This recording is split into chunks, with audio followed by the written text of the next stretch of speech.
সালামু আলাইকুম। Math with MD set পেজের পক্ষ থেকে সবাইকে স্বাগতম। আজকের ভিডিওতে পরিমিতি 16.2 এর 12 নম্বর অঙ্কের সমাধান করাবো। এটা খুবই গুরুত্বপূর্ণ একটা অঙ্ক। এটাও বিগত সালে বিভিন্ন বোর্ডে এসএসসি পরীক্ষায় এসেছিল। 12 নম্বর প্রশ্নটা হচ্ছে, একটি ট্রাপিজিয়ামের সমান্তরাল বাহুদের দৈর্ঘ্য 31 আর হচ্ছে 11। 31 আর 11 হচ্ছে কি সমান্তরাল বাহুদের দৈর্ঘ্য। আর অপর দুইটা বাহু অর্থাৎ অসমান্তরাল যে দুইটা বাহু থাকে ওই দুইটা বাহুর দৈর্ঘ্য হচ্ছে 10 আর হচ্ছে কত 12। এখন বের করতে হবে ক্ষেত্রফল। আমরা জানি ট্রাপিজিয়ামের ক্ষেত্রফল নির্ণয়ের সূত্র হচ্ছে হাফ ইন্টু সমান্তরাল বাহুদের যোগফল ইন্টু লম্ব দূরত্ব। সমান্তরাল বাহু দুইটা কিন্তু দেওয়া আছে 31 আর হচ্ছে 11, কিন্তু লম্ব দূরত্ব এখানে দেওয়া নাই। তাহলে এই অঙ্কের মেন প্রথম যে কাজটা সেটা হচ্ছে কি আমাদেরকে লম্ব দূরত্ব বের করতে হবে। ওইটার জন্য আমাদেরকে অনেক কিছু করতে হবে। আমরা হচ্ছে এবিসিডি একটা ট্রাপিজিয়াম এঁকে নিলাম। সমান্তরাল বাহু হচ্ছে কি এডি আর একটা হচ্ছে কি বিসি। যেহেতু এডিটা ছোট তাহলে এটাকে দিলাম আমি 11 সেন্টিমিটার। বিসি যেহেতু বড় তাহলে এটাকে দিলাম কি 31 সেন্টিমিটার। তাহলে দেখো ই এডি যা হবে ই থেকে এফ পর্যন্ত কিন্তু তাই হবে। তার জন্য এটা 11 সেন্টিমিটার, তাহলে এটাও কি 11 সেন্টিমিটার। এ থেকে এখানে একটা লম্ব টানলাম এই, আর ডি থেকে এখানে টানলাম হচ্ছে ডিএফ। তাহলে এটা হচ্ছে কি লম্ব দূরত্ব বা হচ্ছে কি উচ্চতা। এখন অপর দুইটা বাহু হচ্ছে কত 12 আর 10 দেওয়া ছিল। যেহেতু এই বাহুটা একটু বড় আমি নিচ্ছি তাহলে এটাকে দিলাম 12 সেন্টিমিটার, আর এই বাহুটা যেহেতু একটু ছোট তাহলে এটাকে দিলাম 10 সেন্টিমিটার। আমাদেরকে এখানে কিছু লিখতে হবে। কি লিখলাম আমি?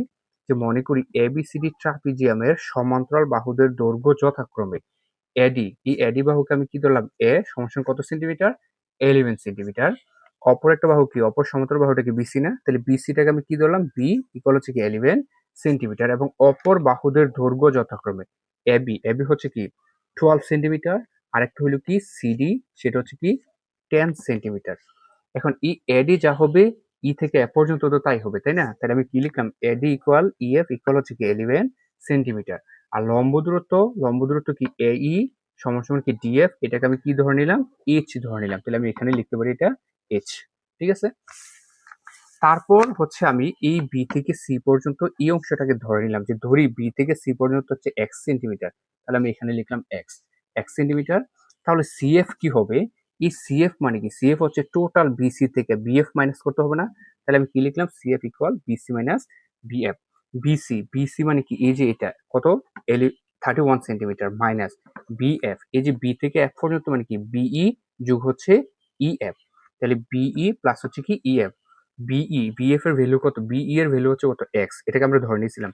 আর ই থেকে এফ পর্যন্ত হচ্ছে কত 11 centimetre. 31 minus plus minus minus x এর এক্স প্লাস মাইনাস মাইনাস 11।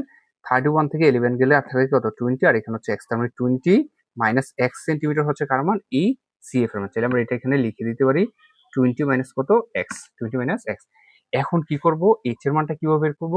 আমরা হচ্ছে এই যে সমকোণী একটা ত্রিভুজ এটা একবার ব্যবহার করব, তারপর এটা আরেকবার ব্যবহার করলে আমরা এখান থেকে এইচ এর মান পেয়ে যাব। তাহলে আমি কি লিখবো এ বি ই সমকোণী ত্রিভুজ হতে পাই। আমরা জানি সমকোণী ত্রিভুজের ক্ষেত্রে কি লম্ব স্কয়ার যোগ ভূমি স্কয়ার ইকুয়াল হচ্ছে কি অতিভুজ স্কয়ার, অথবা অতিভুজ স্কয়ার সমান কি লম্ব স্কয়ার যোগ ভূমি স্কয়ার। যেহেতু এখানে অতিভুজের মান দেওয়া আছে লম্ব আর ভূমির মান নাই, আমরা এটা ধরে নিছি। তাহলে আমরা এটা এভাবে লিখতে পারি লম্ব স্কয়ার যোগ ভূমি স্কয়ার ইকুয়াল হচ্ছে কি অতিভুজ স্কয়ার। লম্ব হচ্ছে কি এ ই, তাহলে এ বি ই সমকোণী ত্রিভুজে লম্ব হচ্ছে এ ই, এই স্কয়ার যোগ ভূমি হচ্ছে কি এই যে এই হচ্ছে কি লম্ব, এই যে এই হচ্ছে লম্ব আর ভূমি হচ্ছে কি বিই। তাহলে এখানে লিখবো কি বিই ইকুয়াল হচ্ছে অতিভুজ কি এবি। তাহলে এখানে কি লিখবো এবি স্কয়ার, বা এই হচ্ছে কি এইচ আর এটা হচ্ছে এক্স আর এটা হচ্ছে কত 12। তাহলে এখানে লিখবো আমি এইচ স্কয়ার যোগ এক্স স্কয়ার ইকুয়াল হচ্ছে কি 12 স্কয়ার। বা এখান থেকে কি বলতে পারি এইচ স্কয়ার যোগ এক্স স্কয়ার ইকুয়াল 12 স্কয়ারের কত হয় 144। এটাকে দিলাম কয় নং 1 নং।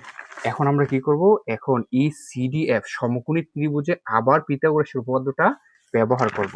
তাহলে কি লিখবো যে আবার সিডিএফ সমকোণী ত্রিভুজে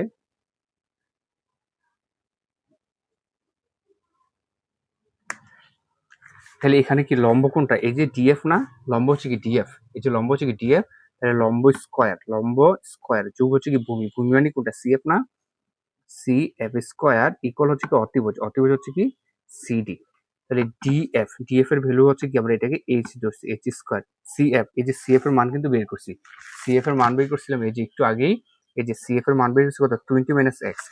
তাহলে আমি এখানে বসাবো কত 20 মাইনাস এক্স স্কোয়ার আর সিডি, এই যে সিডির ভ্যালু কত 10, তাহলে এখানে লিখবো 10 স্কোয়ার বা এইচ স্কোয়ার যোগ এটাকে কি করতে পারি আমরা, এ মানে হোল স্কোয়ার সূত্র বানাতে পারি না। তাহলে এ মানে কত 20 এ স্কোয়ার মাইনাস সূত্রের 2, এ মানে কত 20, বি মানে কত এক্স প্লাস বি স্কোয়ার মানে এক্স স্কোয়ার, আর 10 স্কোয়ার কত হবে 100। বা দেখো এখানে এইচ স্কোয়ার আছে আর এখানে কি আছে এক্স স্কোয়ার না, এই যে এইচ স্কোয়ার যোগ এক্স স্কোয়ার মিলে না, এটার মান কত 144, তার মানে এইচ স্কোয়ার আর এক্স স্কোয়ারের পরিবর্তে কত বসাবো 144 প্লাস বিশের স্কোয়ার করলে হবে 400 মাইনাস এখানে যদি আমরা গুণ করি 20 দুগুণ হচ্ছে 40, 40x ইকুয়াল কত 100। তাহলে এখানে লিখে দিতে পারি যেহেতু এইচ স্কোয়ার যোগ এক্স স্কোয়ার ইকুয়াল হচ্ছে কত 144, বা এখানে যদি হিসেব করি তাহলে এখানে কত হইতেছে 544 থাকতেছে না, 400 আর 144 এ 544 মাইনাস 40x ইকুয়াল কত 100।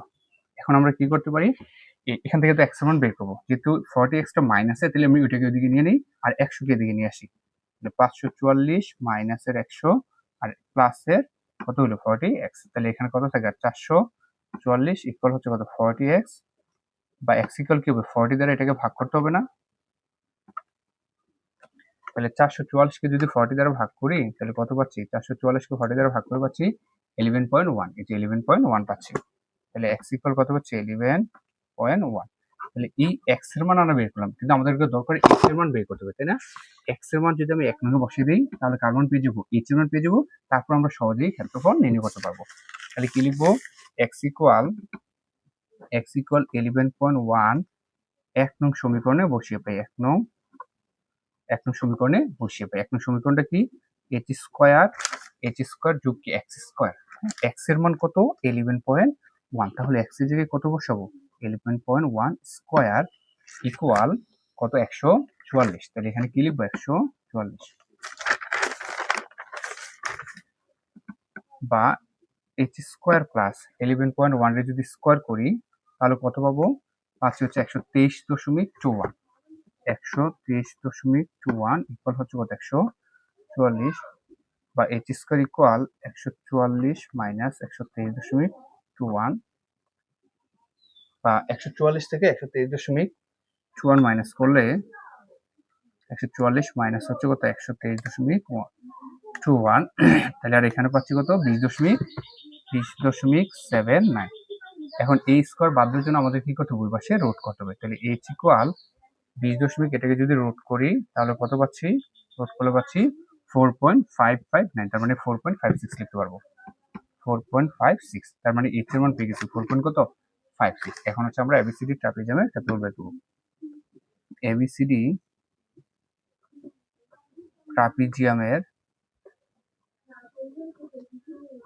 ক্ষেত্রফল নির্ণয়ের সূত্র আমরা কি জানি, half into a plus B into H, তাহলে half into a plus B, এর মান কত, আমরা হচ্ছে a ধরছি কাকে 11 কে আর b ধরছি কাকে 31 কে, তাহলে a এর জায়গাতে কত বসাবো 11 প্লাস b এর জায়গায় বসাবো 31, আর h এর মান কত, h এর মান হচ্ছে 4.56, তাহলে 1/2 ইন্টু 11 আর হচ্ছে যদি 31 এ যোগ করি তাহলে এখানে পাবো 42 ইন্টু কত 4.56।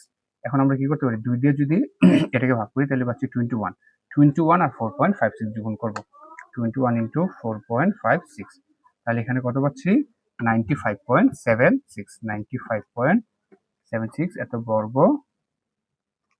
সেন্টিমিটার প্রায়।